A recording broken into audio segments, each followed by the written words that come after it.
our Wednesday, March 13th, Planning Commission regular meeting. Start with a roll call.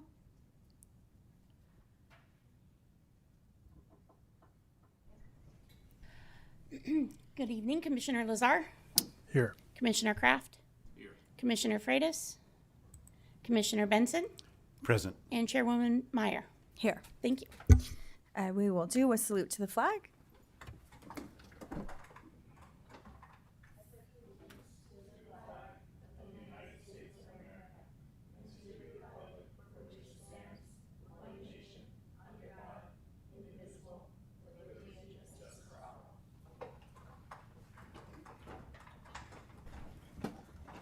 We'll move to approval of minutes for the February 14th meeting.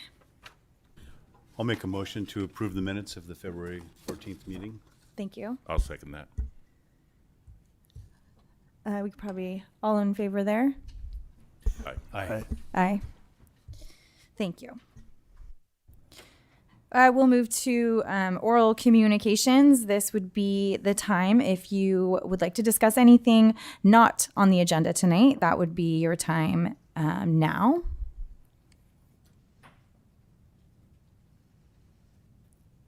I do have something to say in this place. I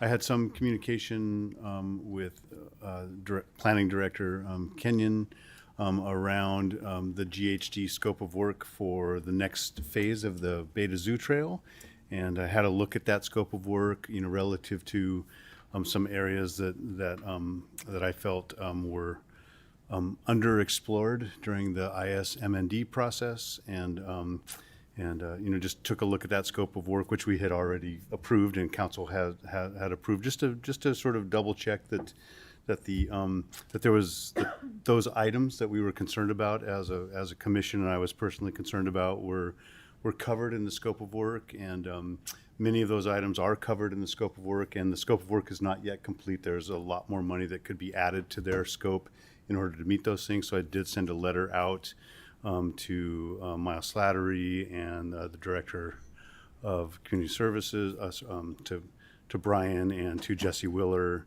and a couple council folks, just to say where those items that we found lacking in the scope could be upgraded.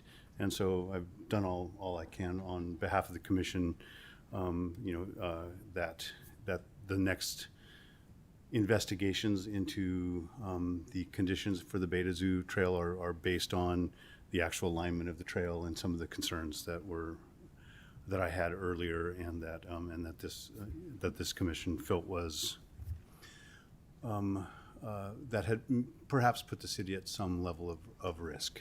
So I feel good. The answer to this is that I feel good that we're heading in the right direction, that next level investigation is going to hit all those items that were not adequately explored earlier. So that's my communication. Thank you, Commissioner. It doesn't appear that there's anyone on Zoom. People know hands. Yeah, if you are on Zoom and would like to speak on something not on the agenda, raise your hand. I'm not seeing any hands. Thanks. Okay, we will close oral communications. And since there are no continued public hearings, we will move on to new business and the general plan conformance review for Eureka City Schools property exchange. As discussed earlier, I'll have to recuse myself. Commissioner Benson will chair.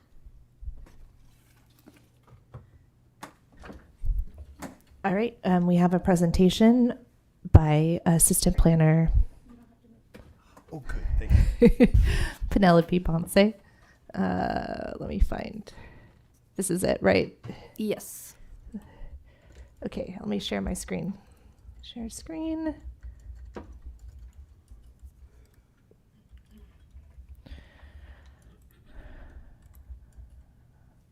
Okay, and then I'm supposed to do this. Hide floating, hide video panel. All right. Okay. Good evening, Commissioners. I am Assistant Planner Ponce, and I'm here to present the General Plan Conformance Review of Eureka City Schools' acquisition of property at 3553 I Street and disposal of property at 674 Allard Avenue, also known as the former Jacobs Junior High School campus.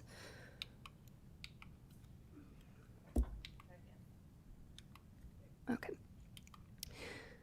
The property for acquisition is at 3553 I Street, which contains 2 residences on site. The property for disposal, the Jacobs campus, is at 674 Allard Avenue.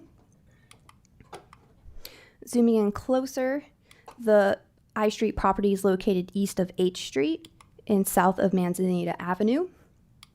And the Jacobs site on Allard Avenue is located between Utah and Spring Streets, south of Alice Burney Elementary School, and south of South Avenue.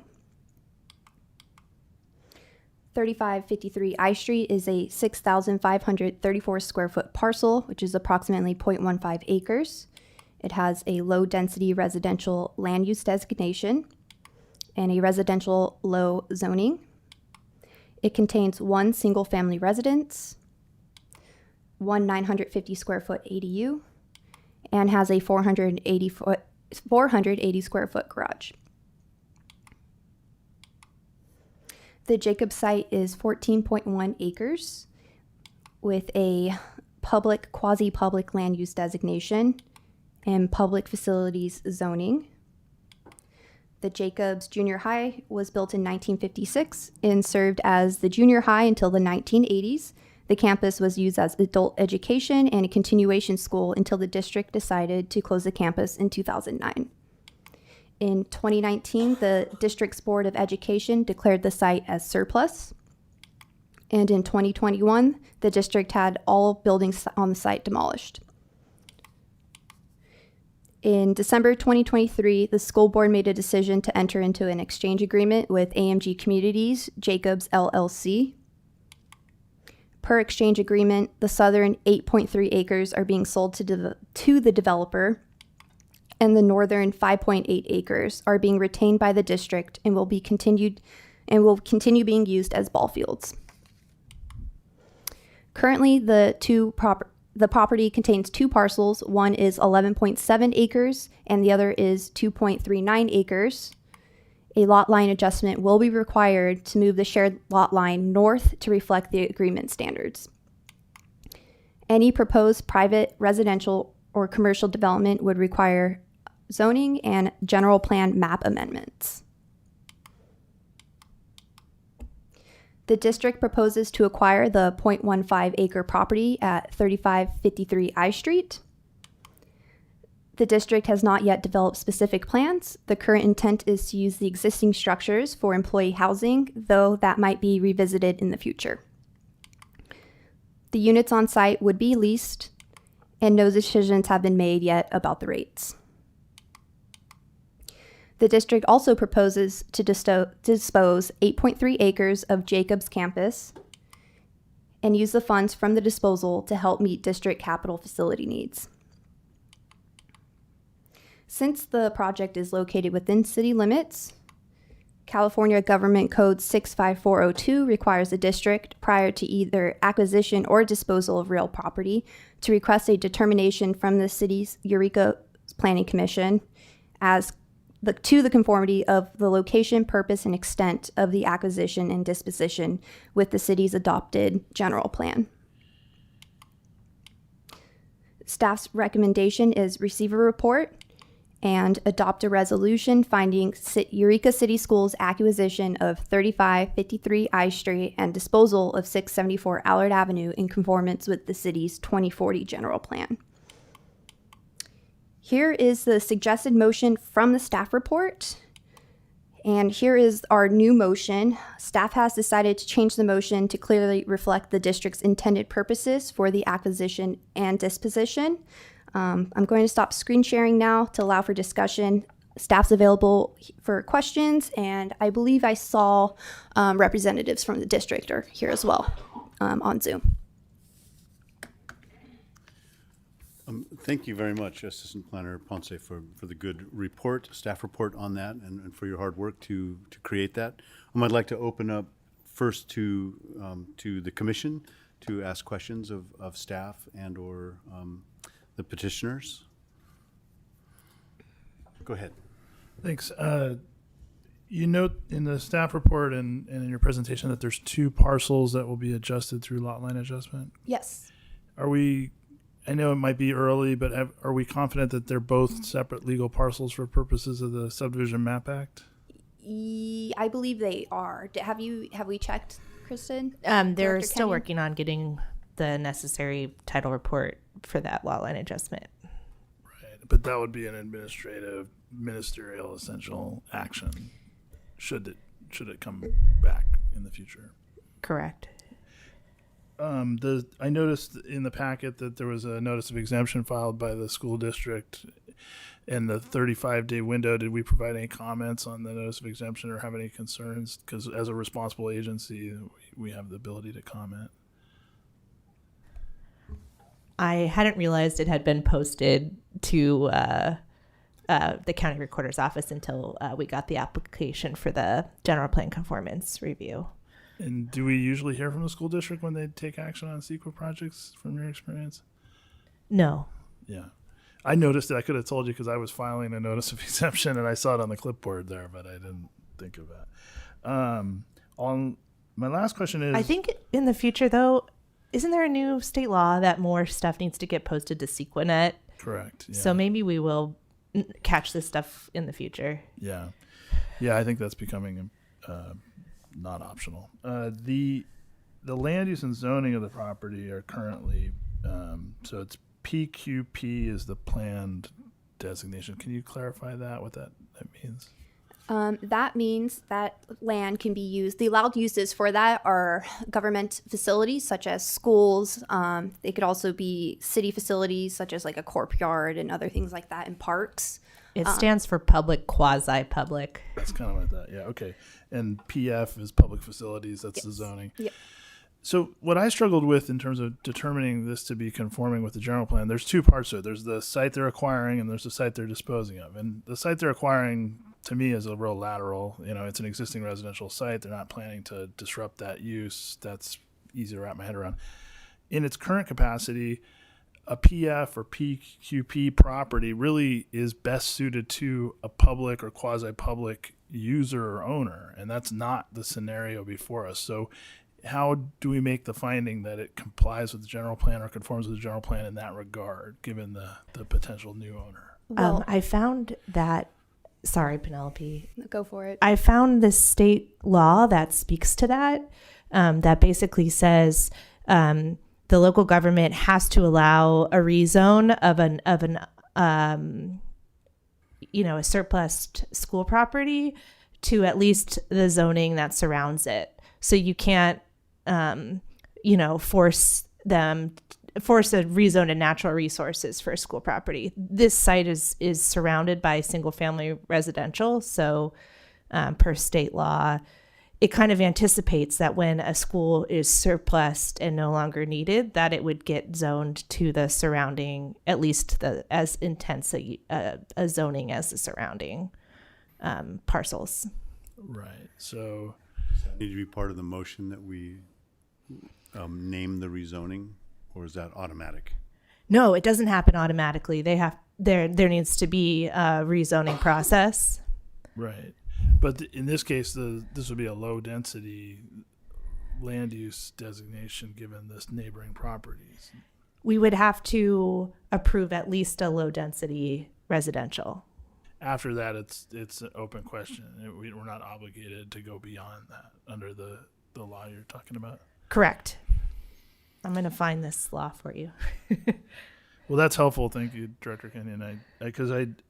While I don't have a huge amount of concern about the disposition of the property, I did struggle to see how we could consider, given the nature, if it was residentially zoned property that was held by a public agency that was transferring hands, I could see that being easy. So it says it's 65852.9, and it says the legislature recognizes that unused school sites represent a potentially major source of revenue for school districts. And that current law reserves a percentage of unused school sites for park and rec purposes. It is therefore the intent of the legislature to ensure that unused school sites not leased or purchased for park or rec purposes can be developed to the same extent as is permitted on adjacent property. Okay. And I guess I'll just ask, this is my last question, I think. I noticed that the property that's being acquired under this action by the district, the residential property, is owned by a private party, but I don't know that they're the same party as the group that is subject to the contract. So is this sort of a three-party situation? Do we know? At this time, we do not know. We found who the property owner of I Street is through Parcel Quest, which is a public site that shows those records, and it said Charles Tripoldi, I believe. Tripodi, yeah, that's Yeah. what I noticed. Yeah, we asked the school district this, and they responded that it was pending still. The So it's kind of like LLC is in escrow, I think, probably for that parcel. That's kind of what I thought. Okay, I think that's enough for now. Those are my questions. I want to make sure I understand the answer to Commissioner Lazar's question that the lot line that would be required at the former Jacob site would come to city planning and would be ministerial, so that would be a director decision.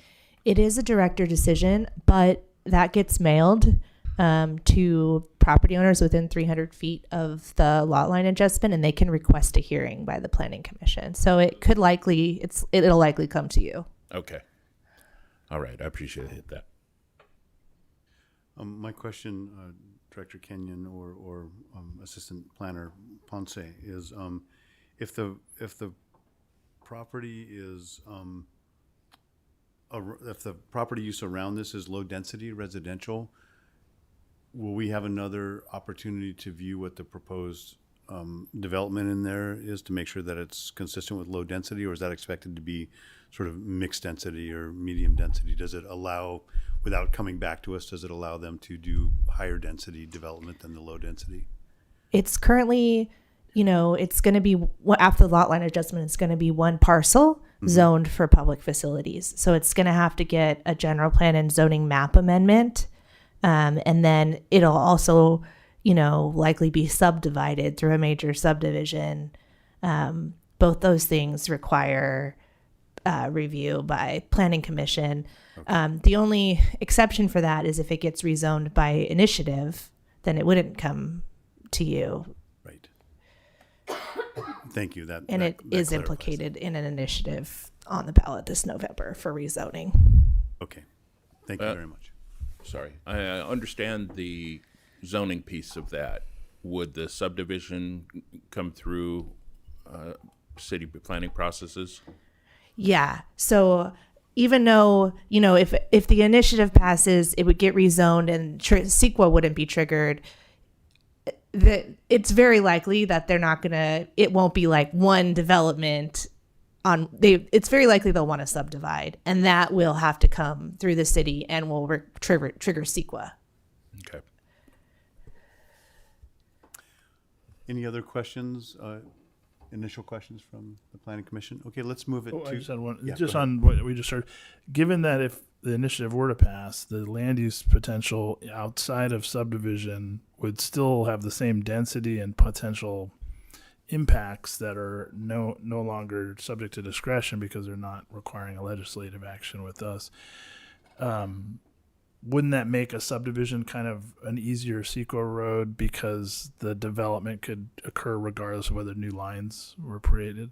Right. If the initiative passes, we have no discretion on what uses would be allowed there. So the CEQA document wouldn't be analyzing what uses would be allowed there. It would Really be more just the parcel line analyzing, impacts. yeah, on circulation and things like that. Yeah. Okay, thanks. Okay, let's move into public testimony. And so we'd like to hear from any public who would like to speak on this or applicants. And we'll start here in the House, in the chambers, and then we'll move to online. Anybody in the audience like to comment on this project?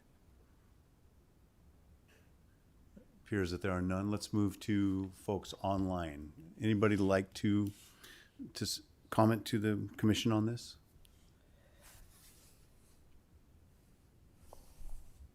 I don't see any hands. Zach, can they unmute themselves? I just want to make sure, because we do have two representatives here if they want to. Yeah, go ahead and raise your hand if you want to speak on this. You should have that ability on Zoom to put a hand up.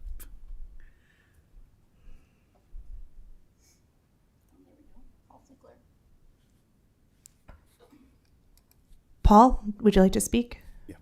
Hi, just first of all, I wanted to let you know that yes, I am here and listening to the conversation. Really nothing to add in terms of what the staff report has been. I did want to say I thought it was a very thorough and well put together staff report, so thank you for that. Just listening again to the conversation amongst the Planning Commission and Council. So we're here to answer any questions.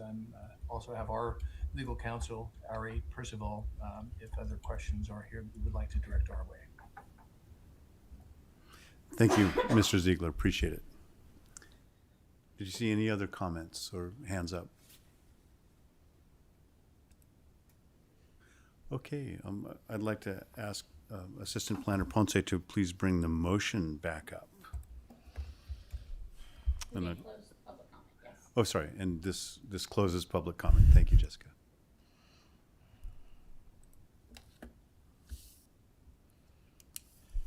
And so we're looking at the new. Yeah, staff is recommending the bottom motion. Understood.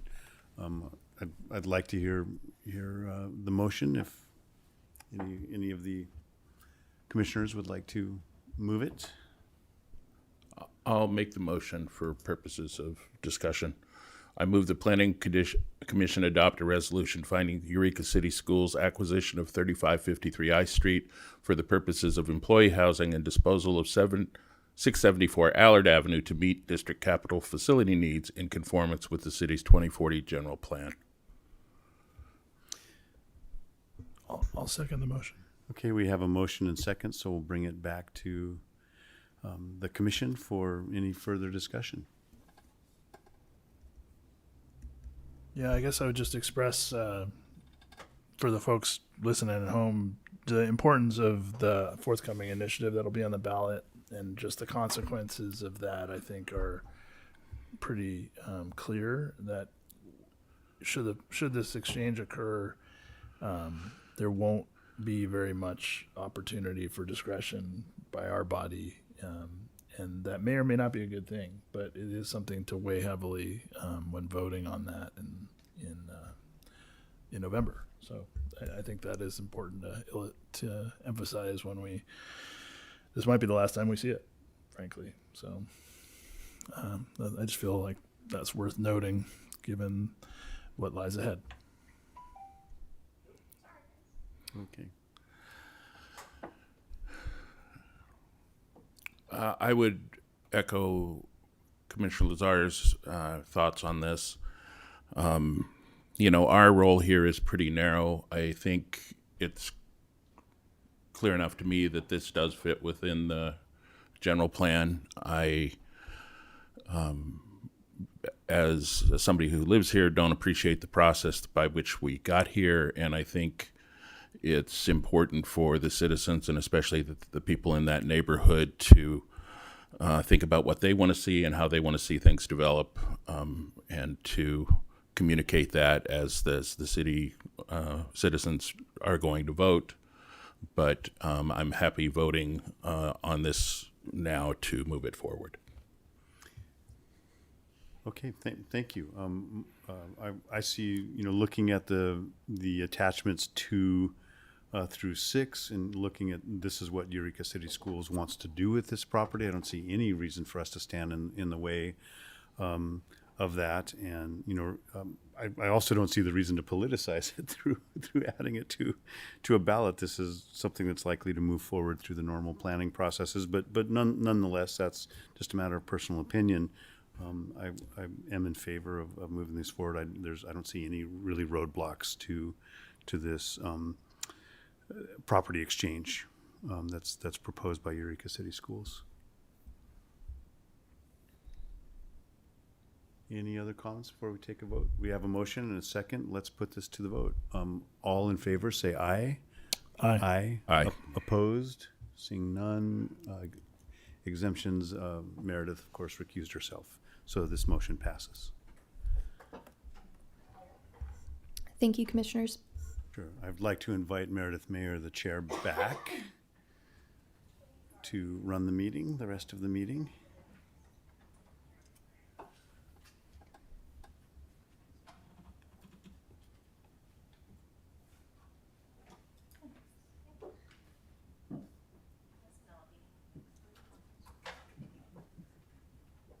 We hadn't gone to the vote. What happened? We passed it. Okay, great.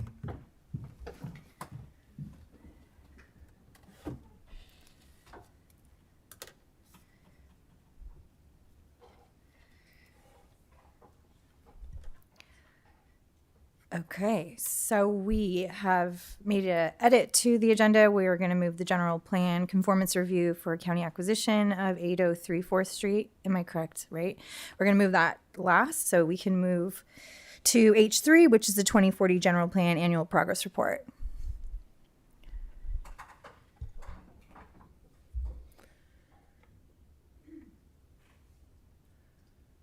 Great, thank you.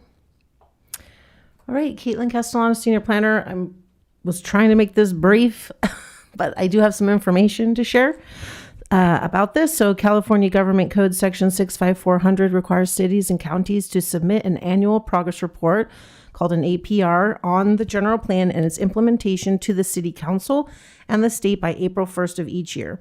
The general plan APR included in your agenda packet highlights key accomplishments in implementing the city's 2040 general plan during the calendar year 2023. The accomplishments in that document are organized under their respective general plan goals, and a snippet on this slide is what it looks like in the report.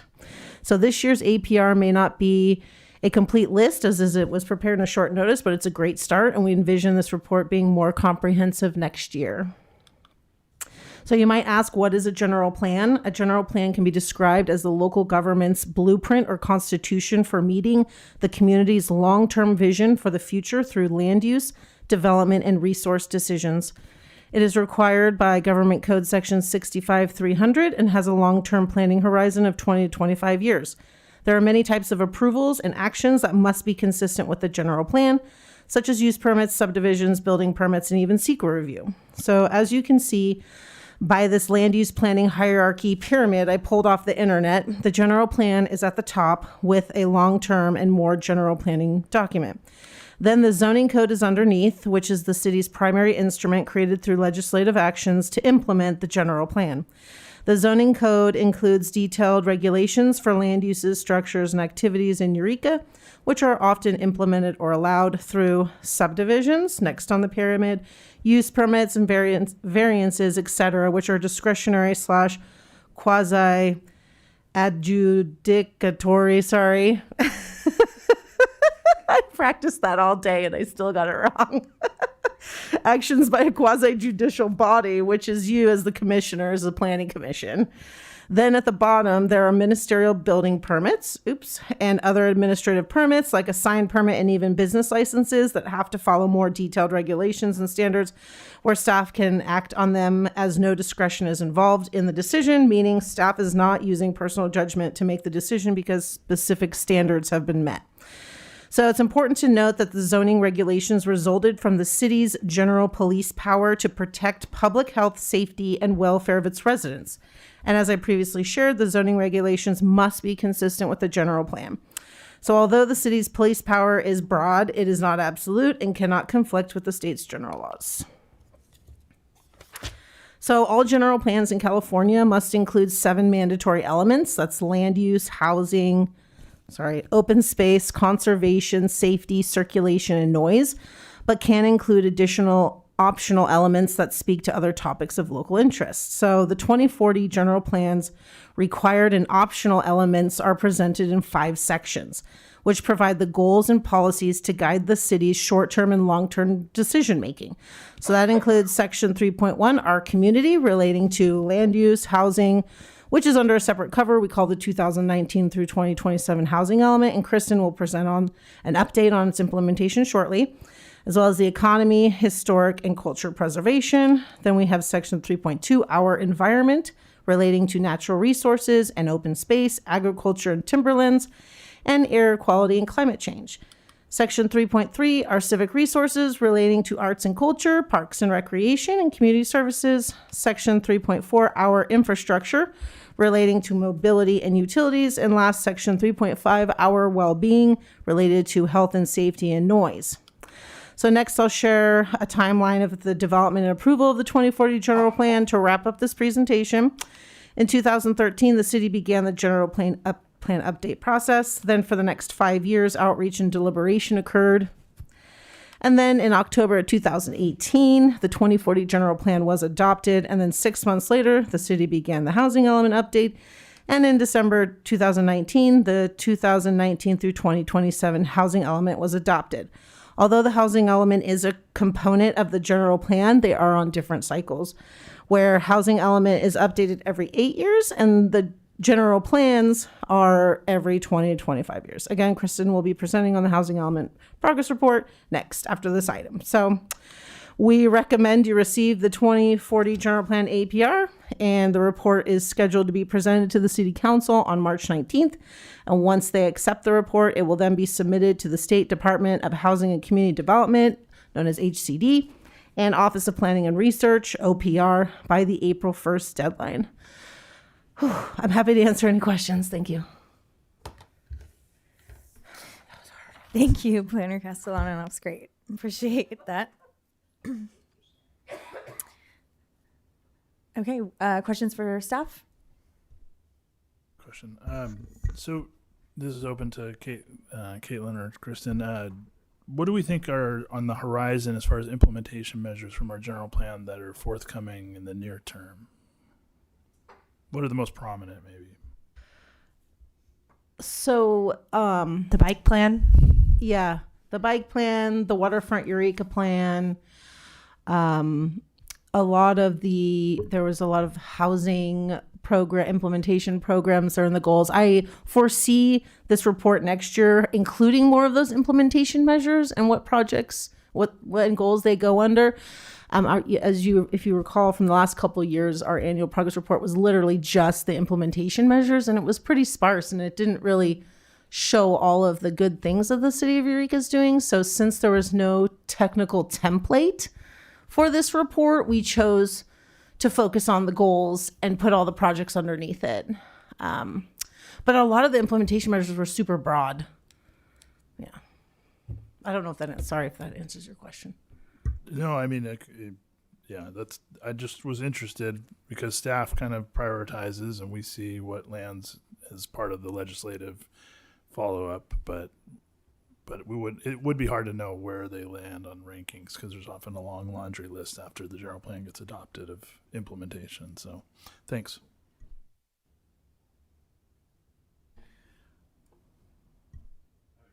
Report with great interest. Thank you for doing such a thorough job on it, and it's kind of exciting to be part of this city, and to see it. I mean, this isn't even everything that's been done. It's kind of a portion of the things that have been done, and it makes me very proud as a citizen of Eureka to see everything that is occurring, and through all the departments. And I just want to say congratulations on all that has been accomplished. It's quite extraordinary in a short amount of time, since the last report. My one comment is on agriculture and timberlands part of the report. It just sort of says none there, and there's activities that are happening in agriculture and timberlands that are sort of off the radar of the city to some degree because they don't necessarily come through the Farm Bureau. There's agricultural activities that occur within the city that are not necessarily considered farming, and because they're happening on residential parcels, and there are timber activities that are occurring. My family is a good example of that. 3.5 acres of timber management. My neighbor's 6 acres that are in the greenways and gulches that are considered residential. They're not zoned otherwise. But because there aren't formal THPs, timber harvest plans related to that, they don't show up in CAL FIRE. So there's a lot of activities that happen in those two sectors in Eureka that are just simply not large enough to be noticed, and sometimes they're not noticed in CEQA. For example, on the Beta Zoo Trail, IS initial study mitigated negative declaration. It just said there's none of those activities when it's not quite true. So I don't know how to. I don't really know how to advise you to capture those things, because it would take a lot of interviewing of people who do those kinds of activities, and it doesn't come out as projects necessarily. Exactly. But I don't know how to capture that, and if it really needs to be captured. So I'm just making a comment that those things do exist as opposed to none. You made me realize we probably should have put the farmers market under there too. Yeah. You know, it's just a comment more than any kind of directive. Yeah, I definitely, that is hard. If you're not getting a permit through the city of Eureka, or the city is not allocating any funds towards anything, then yeah, it's probably not going to be on here. But like, for example, the CDP that got appealed to you guys for the lot line adjustment, there was a conservation deed restriction that would have gone on here, but it's on appeal at the Coastal Commission, showing that some farmland was being preserved for farming uses. And then, yeah, that's really the only farming area, besides, I guess maybe there are some small, very, very small private properties. I mean, maybe Blue Ox, maybe some horses up there, but the city doesn't have very much farmland. But maybe if you, in the future, you could, if you're doing some good things with your land, maybe let us know and we can see how to recognize it.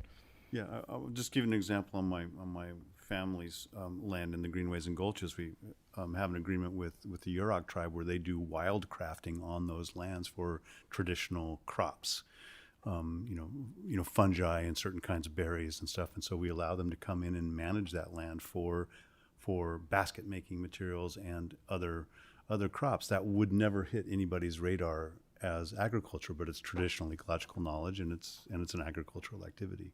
Yeah. On a larger scale than just someone's garden. Right. Yeah, well, and hopefully the Greenways and Gulches will be on here next year when it's adopted. We can add that, and maybe that'll obviously be maybe an allowed use in it. Thank you. I don't have any questions. I just want to say I appreciate all the work. Nicely done. Yeah, I will third that sentiment. I appreciate that as well. I'll fourth it, and then it looks like we don't have any more questions, so I'll open up for public comment. Do we have to do anything? Do I have to accept it or no? Okay. Unactionable items. Great. Okay. Then we'll move on. Okay. We'll move on to the Housing Element Annual Progress Report. That's me.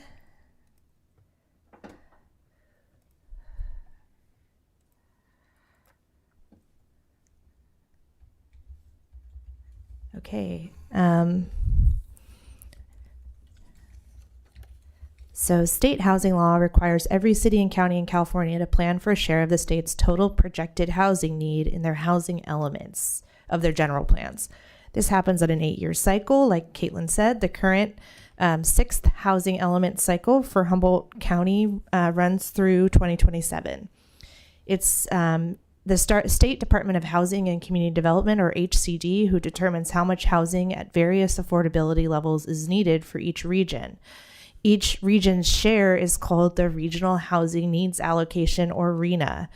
For the current housing element cycle, HCD allocated to Humboldt County as a region 3,390 dwelling units. That's a goal of constructing 3,390 net new housing units by 2028. HCD not only allocates a total number, but they also divide that number into 4 income categories to ensure housing for all economic segments of the community. Very low, low, moderate, and above moderate. Then once we get the region-wide RHNA, the Humboldt County Association of Governments, or HCOG, is in charge of allocating that RHNA amongst all Humboldt County cities and the unincorporated county. The HCOG has allocated a total of 952 units to the city of Eureka, which is 28% of the countywide RENA. If I remember correctly, that's looking at our percentage of the population and our percentage of the workforce. And I think it was based on those two things equally. So like the countywide RENA, the city's RENA suballocation is divided into 4 income categories. And how do we determine, what fits into which income category? Basically, what affordable means is spending less than 30% of your monthly income on housing, which for a renter would include your rent and utilities, and for a homeowner would include your mortgage, property taxes, and utilities. The income categories are based on a median income. So for instance, very low income is 31 to 50% of area median income. Extremely low is 0 to 30%. And Humboldt County's actual median income is $51,971, but the state, for purposes of determining affordable housing prices, sets our median income for this year, or 2023, is $83,800 for a family of 4. So based on that state assigned median, up to somebody, 4-person household earning up to $41,250 a year qualifies as very low. At that annual income, affordable rent plus utilities would be $1,031 a month. That's 30%. And then low, the threshold for low is $65,950 for a family of 4, which affordable rent for that threshold is $1,649 a month, which to me does not sound very affordable. So I like to point that out because it's surprising. So where was I? State law requires the city to provide adequate land with adequate density and appropriate development standards to accommodate the RENA, and we must report on our progress towards meeting our RENA each year. The city tracks and reports to HCD on new housing units in 4 different ways in our annual report. We report first on the total number of complete applications that are submitted for new housing units that year. That's Table A. And then second, we report on the total number of building permits approved each year for new housing units. A building permit is approved when plans have been submitted and reviewed for conformance with building, fire, and zoning codes and public works requirements, and it's ready to go, but the permit has not been issued. Issuance of building permits is a third thing we track, and when a building permit is issued, it means fees have been paid and construction can begin. And lastly, we track and report when a certificate of occupancy is granted for a residence. This means all required inspections have been completed and passed, and people can start living in the residence. We also call this finaling the building permit. So HCD tracks progress towards RENA based on reporting on building permits issued.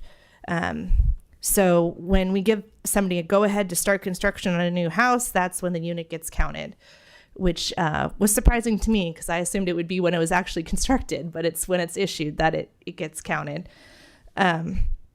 So one thing to keep in mind when reviewing the annual progress report is that we are just reporting on housing units as defined by HCD. And pursuant to their guidelines, only separate living quarters qualify as housing units, where the occupants live and eat separately from any other person in the building and have direct access from the outside of the building or through a common hall. In contrast, we don't count as a housing unit shared living quarters like dorms, bunkhouses, transient motel hotels where people live, quarters in institutional and general hospitals. So like Sorrel Leaf Healing Center doesn't count. Student housing of any kind, surprisingly, doesn't count, unfortunately for Arcata, and senior housing with group living arrangements where they don't have separate living quarters doesn't count. So another thing to keep in mind is that except when we include prior years in the reporting, the information shown in the report is only for the building permits that were approved, issued, or received a certificate of occupancy between January 1st and December 31st of 2023. So, for example, I'm sure you all saw Laurel Canyon Senior Housing on 7th and Myrtle being constructed in 2023, but I actually didn't get to report on it. That's in this year's APR. It's design review. They originally applied in 2020. Their building permit was approved and issued in 2022, and then they didn't get their certificate of occupancy till the beginning of 2024. So they would get reported in the 2020 APR, not in the 2021 one, in the 2022 one, not in the 2023 one, and then again in the 2024 one. So they're getting reported in 3 different APRs, but not in this current year. In contrast, there's other units like this garage conversion to an accessory dwelling unit on E Street. It just needed a building permit. It applied, got one, and built the thing all in 2023. So it's only getting reported this year, but it gets reported in multiple places. So here's a map of all of the units that we got applications for in 2023 that were complete. It's 30 separate projects totaling 47 units. This year, there was a new category where you had to say whether they needed a discretionary approval or not, or whether it was just a building permit. And out of these 30 projects, 40 required discretionary approvals. The most onerous one, as you recall, is the 3rd and G 4-story mixed-use ACGC development. It needed design review, historic preservation review, coastal development permit, and a variance. There was 2 ADUs on Bay Street that needed coastal development permits because they're in the coastal zone. And there was a 4-plex on I and 11th that needed design review. This is a map of building permits issued. As you can see on all these maps, we are getting a lot of accessory dwelling units, which makes sense because we're built out mostly, so there's not that many empty lots left. We got 21 accessory dwelling units, and this is the map that counts towards our arena, because it's building permits issued and then building permits final. These are ones that actually finished construction and people moved in 2023. It's 21 separate projects, but 70 units, 49 of which were the Providence Supportive Housing on 4th Street. 48 very low income units and 1 manager's unit.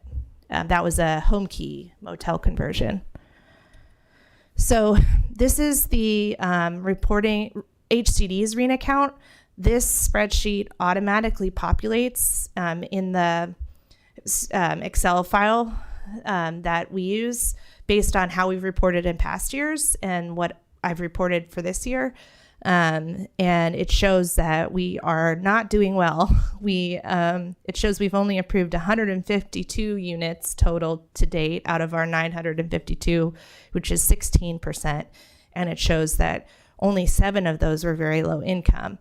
But I think that this is incorrect, and I'm going to have to go back into HCD and re-report on some earlier years because the home key projects count where we converted motel units or hotel units to permanent housing, and we didn't count them. So the one that, I don't know if I can pronounce this, the one on 3rd and 4th, that's EROC and Arcata House Partnership. They have 20 units there. That was a motel conversion project. That was issued a building permit in 2021, or 18 of them were. They added to this in 2023. They got issued a building permit for 2 more in 2023. And then Myrtle, that's Laurel Canyon. I believe that's very low, not low. And then we failed to report on Providence, those 48 units in 2022 when that building permit was issued. So I actually think we're at 23% of our RENA, and significant, almost halfway there with our very low income RENA. So last thing I wanted to talk about were ADUs, because I thought it was awesome that we finally reached our goal of 20 a year. And you know how sometimes you're being reported, those maps overlap because some of them, like I mentioned, are getting their building permit, submitted, approved, and finalized all in the same year. But there's 37 distinct ADUs that were reported on as their building permit activity in 2023. And I looked at those. They range anywhere from as small as like less than 300 square feet to 1,200 square feet in size, which is the maximum they can be. And the average and median are around 600 square feet in size. And 22 of them were conversion of existing buildings or building space or legalization of unpermitted ADUs. And then 15 were new construction. Then I pulled out just the ones where there was a conversion. Most of them were garage conversions. There were some shed shop conversions and portions of primary residences that were turned into ADUs. And I think the big price differences have to do with whether they got a contractor or not. That's at least what the building official thinks. But the average cost and median cost is around $45,000. Then I looked at new construction, and I had to pull out the ones where they were doing other stuff too, because then the value was for the whole project. And new construction ADUs are significantly more expensive. Two of these, the two yellow ones, were prefab units on new foundations, and I was surprised, but the building official wasn't, that these were just as expensive as stick-built new construction. And I just wanted to highlight that and advertise ADUs, they only require a building permit with a few exceptions. They're allowed on any parcel in any district in conjunction with an existing or, an application for a single or multifamily dwelling. There's no sewer or water impact fees for accessory dwelling units. They're waived. You don't need a parking space for your ADU. And if you're converting an existing garage or other type of covered parking space into an ADU, there's no replacement parking required. That used to be the case, and that I know some people still think it is. That's not true. Don't worry about parking. If you want an ADU, you can have an ADU. And they don't count towards maximum density, FAR, or site coverage standards. They're a bonus unit that you get, which is really cool. And you can... A lot of people have like an existing shed or garage that's really old, that's right on a property line. You can convert it to an ADU or replace it with an ADU, and you can have zero setback. You're not required to fix that non-conforming setback. That's it. Thank you very much. It was very thorough and answered a lot of questions, and I think a lot of us have had. So I appreciate that. Further questions for staff? Thanks again for that report, and it was also interesting to see that prefab versus new construction were fairly similar. You'd think prefab would be cheaper. My question is around the presentation we had from Lori Richmond at Cal Poly and her students who presented information and suggested potential language for an ordinance for tiny houses. Where are we at with that? How does that fit into the ADU, JDU picture at this point? Right. We actually used that to create a tiny house on wheels section of our inland zoning code that was adopted in 2022. Mm-hmm. And then, maybe it was just last year, and then we updated it this last zoning code update. So you're allowed a tiny house on wheels as an accessory dwelling unit. So that's the only type of unit allowed in the city that's not on a permanent foundation. And then any unit in the city can be as small as 120, 150 square feet. We have an efficiency dwelling unit language in our building code, which is 150.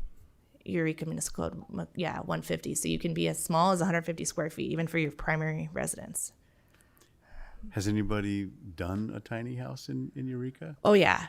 Okay. I mean, a lot of these ADUs are tiny. They're like 200, 300 square feet in size. Okay. Yeah. But nobody's gotten a tiny house on wheels permitted yet. Okay. That's my dream. Thank you.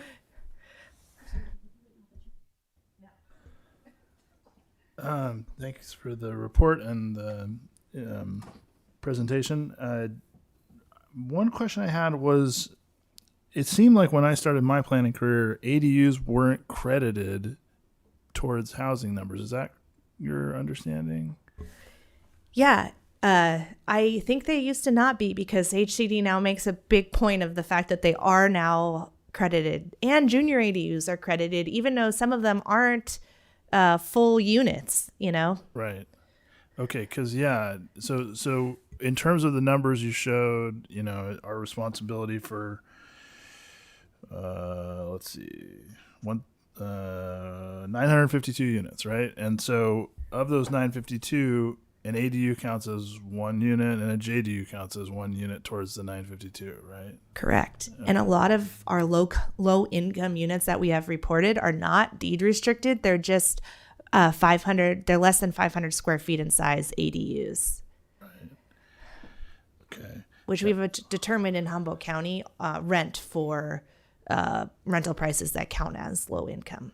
Right. That's kind of the affordable by design idea, right? Yeah. And then you had a slide earlier that showed the differences in the I think it was the median income, and you had the 83,800 that is the state data, and the 51,971. And I guess I was trying to, maybe you ran through it really quick, but where was each coming from as far as those discrepancies? The $50,000 one was the census, the American Community Survey, the most recent 5-year.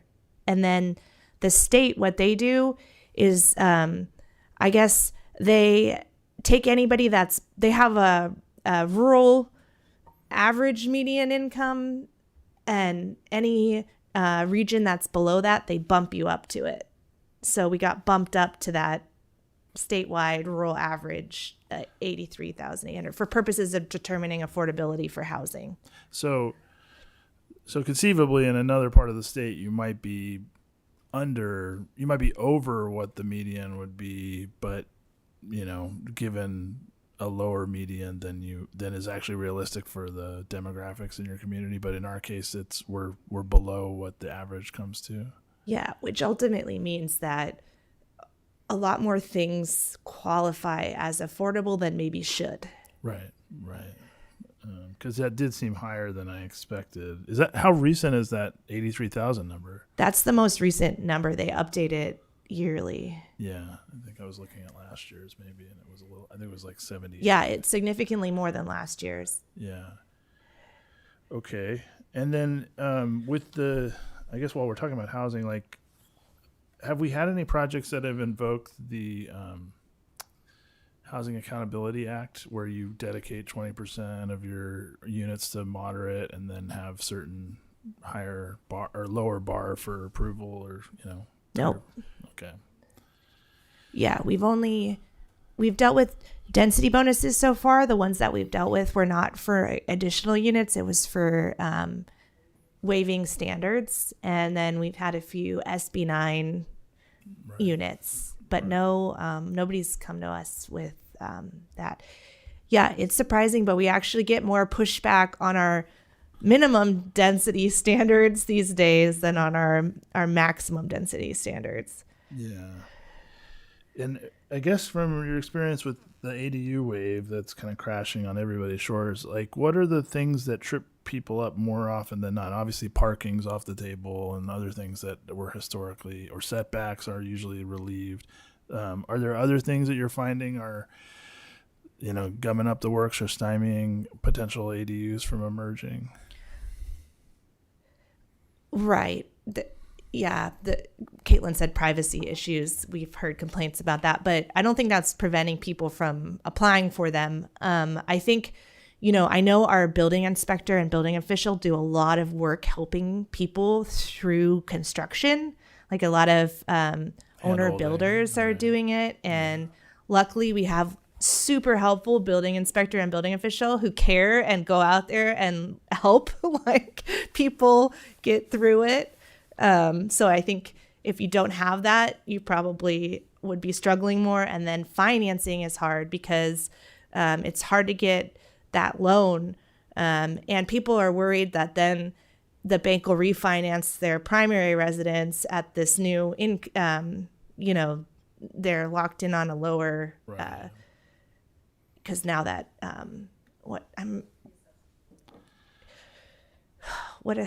the mortgage rates are so much higher now. Right. You don't want to trigger that. But we're working, finance and economic development are working on using TOT to build this housing trust fund that we're then going to become a financer of ADUs. So people can apply to us, and we'll have a list of pre-approved contractors and ADU designers for them, and then we'll work them through the design, permitting, and construction process. And then we're trying to partner with a bank to get them refinanced with the bank, so then we can collect the money back and give it to somebody else. And I guess my last question is just about, it seems to me like there's a lot of historical structures in the city that were built for either large families or just wealthy people that have historically been informally, shall we say, turned into multifamily units. That are we seeing those emerge in terms of trying to get official recognition and sewer connections and water connections, that kind of thing? No, I only saw this year one adding a unit. And I believe there's more units out there than we're counting, because a lot of people don't actually final their units too, where they come in and get that final inspection. Yeah, I think there's a lot more out there. And so maybe a program where we advertise amnesty or something, we could get more people to come in. Yeah, I think that would be beneficial, because I do think there are a lot of them out there that just are kind of under the radar. Okay, thank you. I'm curious. I'm used to looking at census data and seeing a median income for the city of Eureka more in the mid 40s than in the 50s. Why did the decision to use the countywide numbers here? Oh, instead of Eureka, did I use Humboldt County? I believe so. Then that was a mistake. Yeah, I know. I meant to use, I go to Census Quick Facts, and that's where I found it. Yeah, I think there you would find the Humboldt number rather than the Eureka number. And I'm not sure how often what I'm referring to gets updated. So there may be reasons not to use the Eureka number, or to use it at sometimes and not others. But, having just paid attention to this for the vacation rental stuff, the number that I came up with was more like 44, I think. So, yeah, Census Quick Facts is saying for 2018 through 2022, Eureka, the median household income is $51,971. So I wonder if, since we previously looked, it's even jumped, because this is not like the 2020 census, it's the American Community Survey. Okay, that's helpful. Which it's not a census, they project it based on Right, they kind of interpolate in between the census, because the census is every decade. Right. Yeah. I think they kind of, they do that. That makes sense. Good to, even though the numbers aren't huge, it is good to see some traction happening with the ADUs. Looks like that's moving in the right direction. I just want to say that I think they should have workshopped the term RHNA. I mean, in 5 minutes, you would have come with Rana, which is so much more powerful and it rhymes. So just my 2 cents there.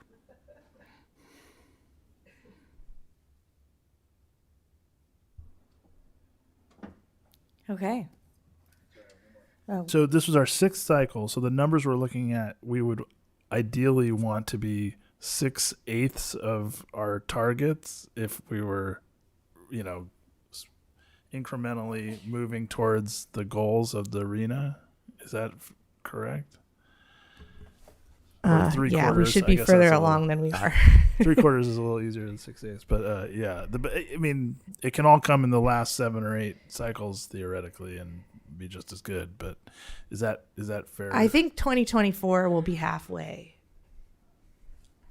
And we're around 23% or 20. Yeah, we're a quarter there, so we should be further. It's really the big affordable housing projects that get us our numbers, though. Like, we're really, if you take those away, we're only averaging, or we were previously only averaging like a dozen a year. Right. Okay. Thank you for.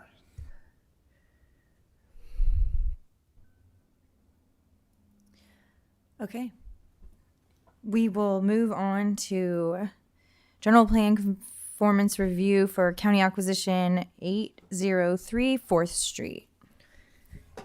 Yes, and it's really exciting. We have our newest planner presenting. Welcome. Hello. I'll wait just for a moment while we get this up on the slides. Good evening, commissioners. My name is Miguel Guerrero. I'm the newest planner assistant here in the planning team. And tonight, I'm here to present the general plan conformance review for the proposed acquisition of property located at 803 4th Street. The property proposed for acquisition is located at 804 4th Street.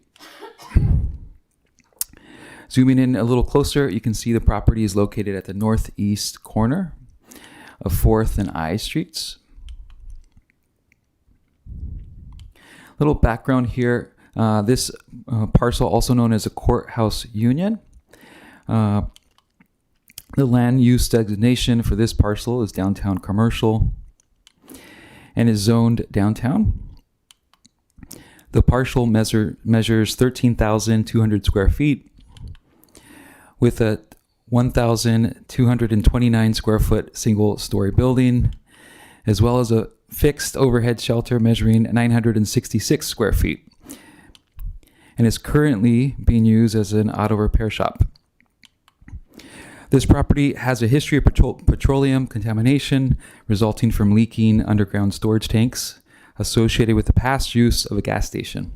The Humboldt County Department of Health and Human Services, Division of Environmental Health, DEH, opened a cleanup case in 2012, and a site investigation and corrective action occurred, resulting in case closure in 2015. In 2021, the underground storage tanks were exposed, cleaned, and removed under the oversight of DEH, and soil samples were collected from each end of the excavation site, and analyzed. At that time, no petroleum contamination was detected, so further action related to the former underground storage tanks and cleanup case are not required. This was resolved in 2021. All right. History of the Courthouse Union. This building was built in 1956 and was initially a gas station. This property is not considered a historic property. It's not listed on Eureka's local register of historic places, and is not included in Eureka and Architectural View Green Book as part of the historic inventory. It's not eligible for the California Register of Historic Resources, nor would it be considered a historic resource under the California Environmental Quality Act, CEQA. The proposal. The county proposes to acquire the 0.3 acre property at 803 4th Street, demolish the existing structures, and redevelop the site into a municipal office facility. At this time, the height, configuration, and occupancy are to be determined. However, the county has committed to consulting with the city of Eureka once the preliminary development concept is prepared. They do not envision this parcel being used for off-street parking.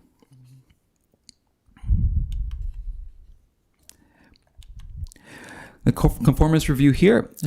Since the project proposed is located within city limits, California Government Code 65402 requires the district prior to either acquisition or disposal of real property to request a determination from the City of Eureka's Planning Commission as to the conformity of the location, purpose, and extent of the acquisition with the city's adopted general plan. So here, looking at the conformity, the location, purpose, and extent of acquisition, what I just said. All right, recommendation. So staff has made a slight adjustment to the proposed resolution in the staff report. Staff's recommendation is to receive the report, and the new motion is adopt a resolution finding the county's acquisition of 803 4th Street for the purpose of developing a municipal office facility conforms with the City 2040 general plan. The suggested motion, and here it is. Right. Whoop. There we go. And I will stop sharing the screen here to allow for discussion. Thank you very much. Great job. Thank you. Questions for staff? I have just one that, if you could remind us of what the downtown commercial, downtown zoning and land use things allow for. Yes, you got it. Downtown commercial allows for restaurants, restaurants, lodging, entertainment, cultural visitor centers, offices, and upper floor residential uses. Okay, thank you. You're welcome. I think an important note in the staff report is just that cities and counties enjoy jurisdictional immunity from requirements with conformance to zoning. So it's almost irrelevant what the zoning is because they don't have to come forward and get permission. It works both ways, you know. So is that fair? Yeah. So it's kind of a weird anomaly, but that's the way things work. And I guess I'd just point out that if anyone's grousing about the loss of the gas station in terms of redevelopment, I did look through my postcards and I see that the site was previously home to a 2-story, looks like residential building. I could show a picture real quick. You can see this building's still there on I Street where the central office, the copy place is, but you can see the actual turret or corner. So there's periods of significance when it comes to historical resources, and the one we're looking at is not the first or the only one. So, you know, the loss of redevelopment in my mind is not that troubling. So that's all I had. Thanks for sharing that. Further questions? No. All right. We'll open up for public comment. I'm not seeing any hand raising on Zoom, and There might be somebody from the county. Is somebody from the county on Zoom and wants to speak? Or anybody else for that matter?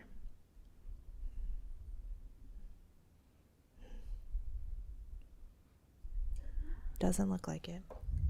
all right. And no one in chambers, so we will close the public comment and bring it back for a resolution, a motion, and vote.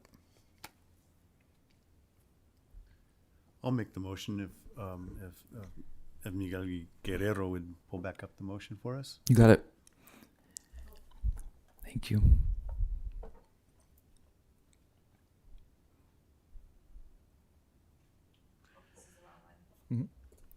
I can change it. Nope. That'll work. Oh. Ah. Sorry, I should close them when I finish them. One over to the left. There we go. All right, I move the Planning Commission adopt a resolution finding Humboldt County's acquisition of 803 4th Street for the purpose of developing a municipal office facility conforms with the city's 2040 general plan. I'll second that. Further discussion? We'll call for a vote. Sure. Of course, I didn't finish typing this yet, though, so that's, you know, all the fun. Okay. Oh, I'm forgetting some. Oh, sorry. I hadn't got the secondary and it wouldn't let me move forward.